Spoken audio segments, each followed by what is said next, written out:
জনবল সংকটে অচল হয়ে পড়ে আছে গাজীপুরের শ্রীপুর উপজেলার ইজ্জতপুর রেল স্টেশন।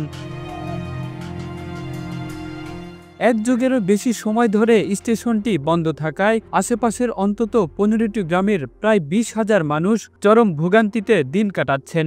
নষ্ট হচ্ছে কৃষকদের মৌসুমি ফল, বিশেষ করে এ অঞ্চলের বিখ্যাত কাঁঠাল, আম, লিচু, পেয়ারা ও শাকসবজি। রেল স্টেশনটা বন্ধ থাকার কারণে আমরা এই ফলগুলো ঢাকায় পৌঁছাইতে পারি না। আর এই ঢাকায় পৌঁছাইতে হলে হয় আমাদের শ্রীপুর যেতে হয়, না হয় গাজীপুর যেতে হয়।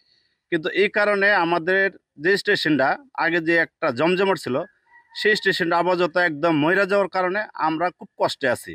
এবং এই ফল ফ্রুটগুলো অনেকগুলো পচে যায়, গলে যায়, এগুলো আমরা শহরে পাঠাইতে পারি না। 1965 সালে প্রতিষ্ঠিত এই প্রাচীন রেল স্টেশনটি বন্ধ থাকায় ভেঙে পড়েছে স্থানীয় যোগাযোগ ব্যবস্থা।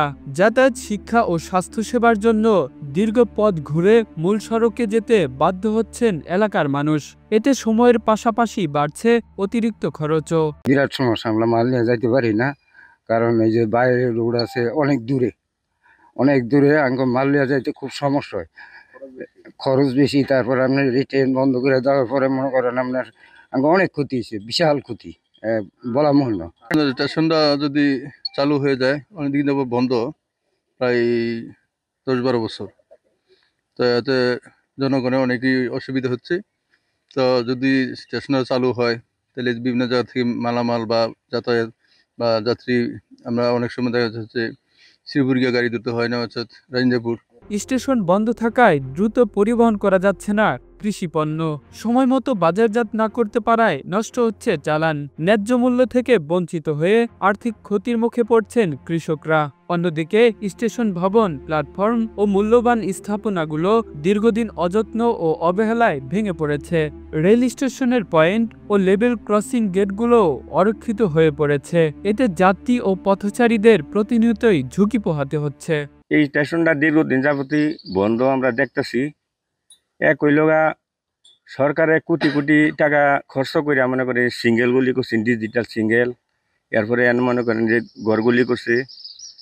এমনি এই যে একটা ঘর করছে, এই যে স্টেশনের মধ্যে কম্পিউটার টম্পিউটার আসিন, মাল ব্যাটারি আসিন, এইগুলো অনেকেই চুরি চামারি করে লয়ে গেছে, বুঝছেন। আর এই যে সিঙ্গেলগুলি যে দেন দুই সাইডে, এই সিঙ্গেলগুলি যদি কোন একটা তার রাখছে সুরে, সব চুরি করে লয়ে গেছে গা। রাতে বন্ধ স্টেশনটি পরিণত হচ্ছে অসামাজিক কার্যকলাপের নিরাপদ আড্ডায়। মাদকসেবীদের বিচরণে বেড়েছে স্থানীয়দের আতঙ্ক।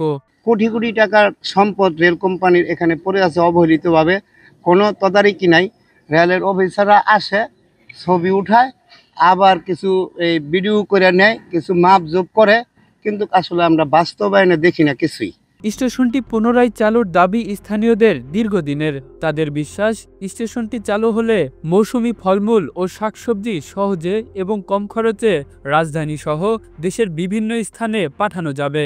এতে ক্ষতি কমবে, বাড়বে আয়ের সুযোগ, ফিরবে এলাকার অর্থনৈতিক চাবিকাঠি, যাতায়াত ব্যবস্থায় স্বস্তি ফিরবে 20,000 মানুষের, সময় ও অর্থ দুটোই বাঁচবে উল্লেখযোগ্যভাবে।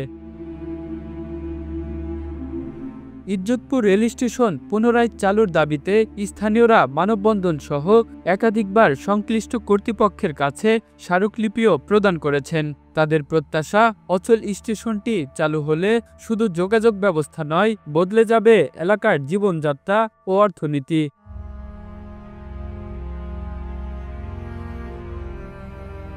Kamrul Islam, Asian television.